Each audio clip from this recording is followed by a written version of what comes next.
Yeah, you probably saw the title and thought, well, this is either going to be boring or that's the dumbest thing I've ever heard. Probably both, but I am completely serious. I think 32 gigabytes is a great compromise amount of storage for the Switch, and here's why.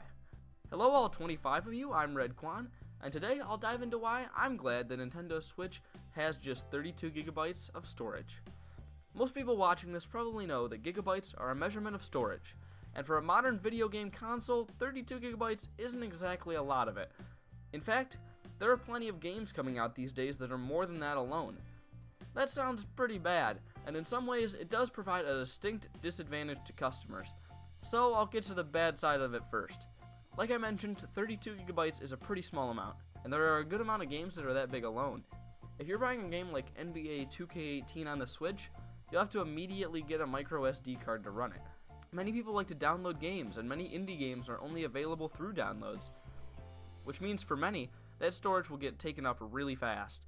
Because of the high cost of the small chips that the Switch uses for games, even people who buy physical might run into problems when third-party games decide to use a smaller, cheaper card and force you to download the rest. Micro SD cards will get cheaper in the future, but at this point, expanding the internal storage of the Switch can get pretty pricey, especially if you want to get a big one and not have to worry about it again. So yeah, there are definitely reasons why 32 gigabytes seems like too small of an amount, but I think overall it was a good decision. A major reason why this is a smart move is the price of the Switch. Nintendo wants the Switch to be competitively priced, and $300 is pretty close to the highest they can go. The Switch is the most expensive base console on the market. You can find a base PlayStation 4 or Xbox One system for $250 or less, and they have a game bundled in. They're also more powerful than the Switch is, and because they've been around longer, they have more games to choose from. To add on to all that, accessories such as controllers are cheaper, and many third-party Switch ports cost a bit more than their counterparts because of the cost of game cards versus Blu-rays. All in all, the Switch is actually pretty expensive compared to the other consoles, and if Nintendo made it much more expensive, I think a lot of people would have decided it wasn't worth it. That could potentially be millions of lost sales because of a $350 price tag. While the price may not be quite that high, adding more storage into an already small and already tightly compact device, I mean, it's more powerful than a Wii U and it's smaller than a tablet, would have certainly added at least some cost. Nintendo doesn't like to take a loss on their systems, so that added price would certainly have been thrust onto the consumers. I think for the price reasoning alone, 32 gigabytes is probably a good idea, and I think that many of the previously listed concerns are much less of an issue than they initially appear. One issue I brought up early on was that many games alone take more storage than that. And while this is the case, I think it's more of a problem with the companies than the system. Look at Nintendo. Two of the best looking games on the Switch, Zelda Breath of the Wild and Super Mario Odyssey, are able to be downloaded for 13.4 gigabytes and 5.7 gigabytes respectively. Yes, that's a good chunk of the Switch's storage, but when you look at the incredible scope of these games, it's a little surprising that the files are this small. When you consider that Call of Duty Black Ops 3 on the PlayStation 4 can be over 100 gigabytes, a game as huge as Breath of the Wild taking up 13 or so is pretty impressive.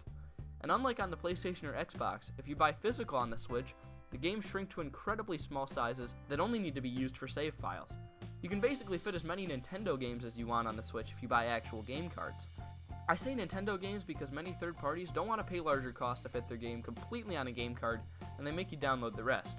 While that is an issue, the fact that Nintendo is able to fit these huge games easily on a cartridge makes me think that it's more of the developer's fault than the Switch's. Sure, Nintendo knows the system better and can better optimize, but I still think it could be figured out. As for the people who like to download everything, and for the people who are looking to buy a good amount of indie games for the Switch, that's a choice that you make. By choosing that path, you yourself are trading off more convenience and game selection for higher costs. If the Switch came with a larger internal memory, you would pay more for the ability to download games, and with a smaller internal memory, you save that money if you buy physical, and if you want to buy digital, the money you save will be spent on micro SD cards to upgrade your storage, and it all evens out. You don't really lose anything, and the people who buy physical save some cash. It also looks better to sell a system at $299 than $300 something, so it does sell better. I know that right now micro SDs are kind of expensive, but with any technology, they should drop in price gradually over time. If you think that having multiple micro SD cards is a hassle, just get one big one and leave it on your Switch, and you won't have to worry about it again. I know it's more expensive, but again, that's a trade-off, and they will get cheaper. To summarize everything, by giving a smaller internal storage, Nintendo has cut costs so that more people can buy into the console, saved money for people looking to buy physical games, and given more freedom to people who want to buy digital to choose a lot of smaller cards or one bigger card. The only real downside is that some third-party physical games require additional downloads, but that's on the people producing the game, not the Switch, and hopefully larger Switch game cards will become cheaper in the future. Well, that's the video. I feel like a lot of people will disagree with this video, and I bet a lot of people disliked it. Also, I don't think it'll get too many dislikes, because not many people will watch it in the first place.